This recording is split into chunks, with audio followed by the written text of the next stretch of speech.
എന്റെ വാക്ക് ധിക്കരിച്ച് നീ അവിടെ പോയി അല്ലേ? എടാ നിന്റെ നാവിറങ്ങിപ്പോയടാ. എന്താ ഒന്നും മിണ്ടാത്തെ? ഓ അപ്പൊ ഞാൻ അമ്മയാണെന്ന് നിനക്ക് ഓർമ്മയുണ്ടല്ലേ? അമ്മ എന്തൊക്കെയാ പറയുന്നേ? ആ അമ്മ പറയുന്നൊന്നും നിനക്കിപ്പൊ മനസ്സിലാവത്തില്ലടാ.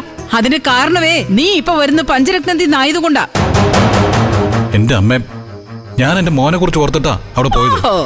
ഓ എങ്കി പിന്നെ ആ ഭാര്യയും മോനെയും കെട്ടിപ്പിടിച്ച് അവിടെ തന്നെ നിക്കായിരുന്നല്ലോ. പിന്നെ ഇതിനെ ഇങ്ങോട്ട് കെട്ടിയെടുത്തേ. എന്റെ വാക്ക് ധിക്കരിച്ച് പഞ്ചരത്നത്തെ ഓണം ആഘോഷിക്കാൻ പോയി നീയേ ഇനി ഈ വീട്ടിൽ കയറണ്ട. ഇറങ്ങി ഇവിടുന്ന്. ഇറങ്ങി പോടാ ഇവിടുന്ന്. ഇറങ്ങി വിടുന്ന്. ഇറങ്ങാനാ പറഞ്ഞത്.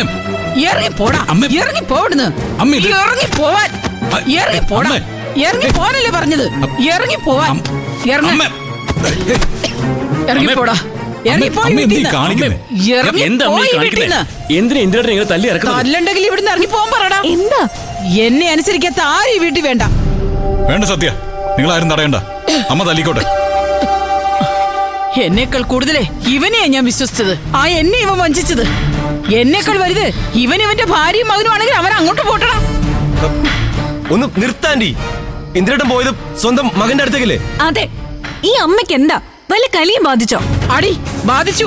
എനിക്ക് മാത്രമല്ല ഈ വീടിന് മുഴുവൻ ബാധിച്ചു. മാറടാ. കുടുംബത്തിന്റെ ഐശ്വര്യം കെടുത്താനായിട്ട് ഓരോന്ന് വീട്ടിൽ വന്ന് കയറി കഴിഞ്ഞാൽ പലതും ഇവിടെ നടക്കും.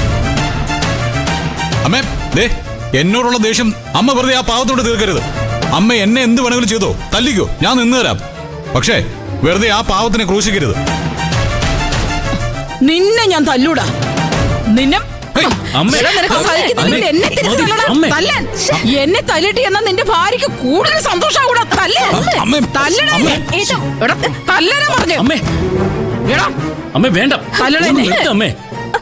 ഇപ്പൊ ഈ പ്രശ്നം വഷളാക്കുന്നത് അമ്മയാ. ഇന്ദ്രേട്ടൻ അവിടെ പോയത് ആന്റി ഒന്ന് ക്ഷമിച്ചാ തീരാവുന്ന പ്രശ്നമല്ലേ ഉള്ളൂ.